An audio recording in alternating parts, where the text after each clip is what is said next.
Anyway, I was asked to speak about Rockland County, where we were, where we are, and where we're going to be. Where we were, we found out a bit about Rockland County government during the transition team. We selected about a dozen people who were skilled in various areas that are important to government. People from finance, law, management, a union rep, school board. People who had a very good grasp, finance, obviously, had a very good grasp of the real world, people with 20, 30, 40 years of experience. Scott was very good. He allowed us to meet with his department heads. They went out, they spent 5 weeks. It started a week after Election Day. They spent 5 weeks identifying what was going on in county government. And what they found wasn't very positive.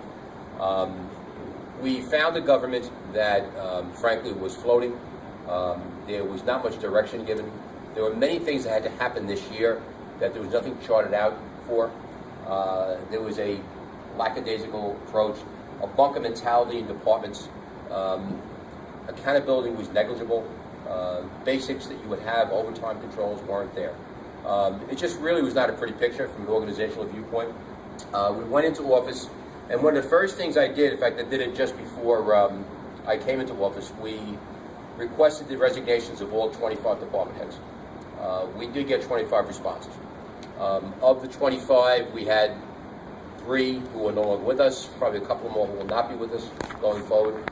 We kept the number, and we have a couple of still on serving on an interim basis. And you're going to excuse me, I have a cold, so I'm just trying to get the words out right now. What we did, what we afforded every member, every department head, was an opportunity to show that they were up to the task of being part of the solution to county government's problems. We were pleasantly surprised to some degree. A lot of people had a lot of talent. They were just never given direction. They weren't encouraged to work with other departments, never encouraged to think outside the box. So that was a bit of a positive surprise. I put together an executive team, and I shocked a lot of people because you don't see politicians in there. My deputy county executive was a gentleman I met in the middle of November. Everybody figured I knew this guy for 20 years. Hey, Frank.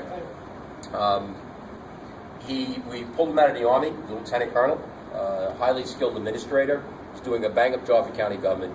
Took him in, he took a 25% pay cut to cover county government. I took a 10% pay cut as county executive. Our office is 10% cheaper than the previous administration.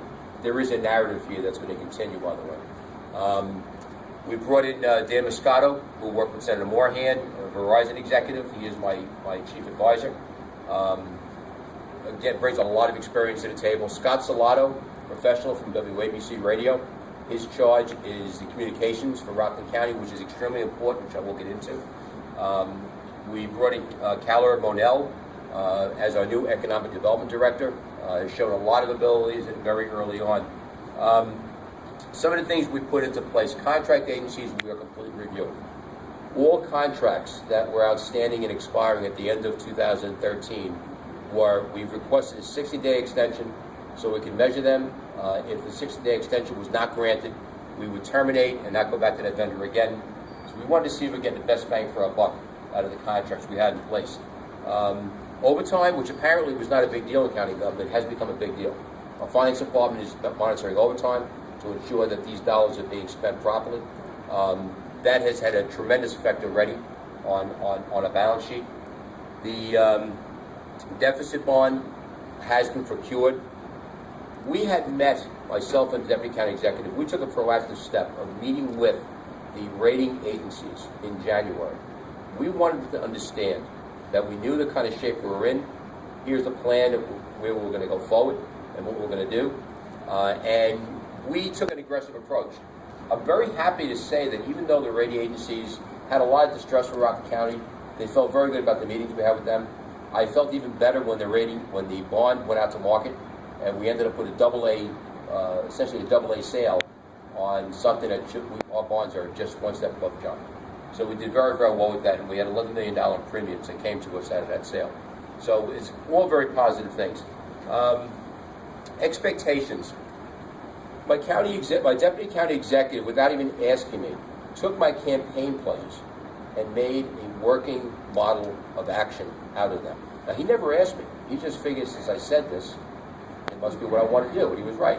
Some people are very... You did? Yeah, when we transitioned. Oh, okay. Anyway, well, I'm glad you talked to him about it.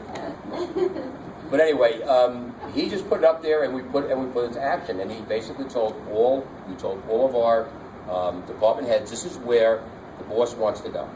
All right. And some of the things I just spoke about was actually the first precept of our plan was writing our fiscal ship.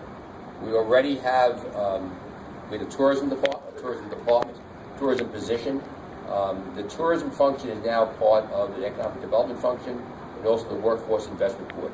That has been an area that's been compressed. We've taken the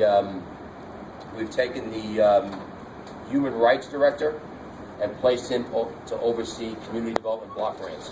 The highest incidences of discrimination occur in housing. Perfect match. There's more to come. We'll be continuing compressing government and making a more leaner model. So those are some of the things that are starting to take root here in just 98 days, I guess it's been so far. 100 days.